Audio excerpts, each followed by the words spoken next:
आज पेशेंट वही करता हूँ, पुलवामा टाइप इंसिडेंट होगा, इन्होंने वही करना है जो पहले इन्होंने किया। इन्होंने दुनिया ने कहना जी पाकिस्तान से दहशतगर्दी आई, जबकि सबको पता है कि पुलवामा में पाकिस्तान कोई लेना देना नहीं था, इनको भी पता है। तो अब जब ये उनको ऑप्रेस करेंगे और ज्यादा जुल्म करेंगे, उसका जब रद्द अमल आएगा, मैं आज कह रहा हूँ इसलिए ये सीरियस है, इन्होंने हमें ब्लेम करना है। इन्होंने एक और भी चीज करनी है, मुझे अब खौफ है कि इन्होंने कश्मीर में एथनिक क्लेंजिंग करनी है। ये सारी जब चीजें करेंगे और ये पाकिस्तान को ब्लेम करेंगे, इसके बहुत सीरियस कॉन्सिक्वेंसेस हैं। और मैं बार बार उसके बाद पुलवामा के बाद इनको कहता गया कि दो न्यूक्लियर आर्म कंट्रीज ऐसी रिस्क नहीं ले सकते, हम अपने मसले डायलॉग से हल करें। मैं आज आपको कह रहा हूं कि जब ये सिचुएशन होगा, ये किसी के कंट्रोल में नहीं होगा। इनकी जो माइंडसेट है, और मुझे इनके अंदर एक तकब्बुर नजर आता है जो हर रेसिस में नजर आता है। ये सुपीरियरिटी में बिलीव करता है, रेशियल सुपीरियरिटी में। इस तकब्बुर के अंदर ये कर सकते हैं। इन्होंने फिर आजाद कश्मीर में कुछ करना है, रद्द अमल आएगा।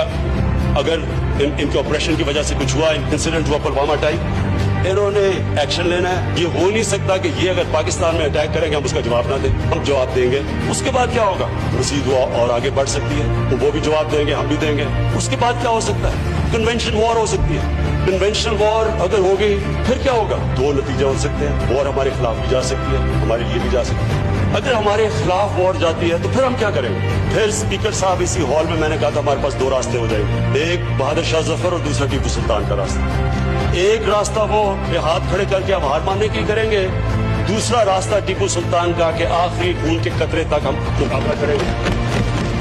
मुसलमान ईमान वाला इंसान मौत से डरता नहीं है, सिर्फ अपने रब्बुल आलमीन को खुश करने के लिए वो इंसानियत का सोचता है, लेकिन वो खौफ के ऊपर फैसले नहीं करता। हम इसलिए कोशिश करते हैं अमन के लिए क्योंकि हमारे दीन इंसानियत डालता है, हमें फिक्र है इंसानों की। लेकिन मैं ये सवाल पूछता हूँ कि अगर हम आखिरी कतरे तक लड़ेंगे तो वो कौन सी जंग होगी? वो जंग होगी जो कोई नहीं जीत सकता, सब हार जाएंगे वो जंग, उसके इम्प्लीकेशन दुनिया में पड़ेंगे।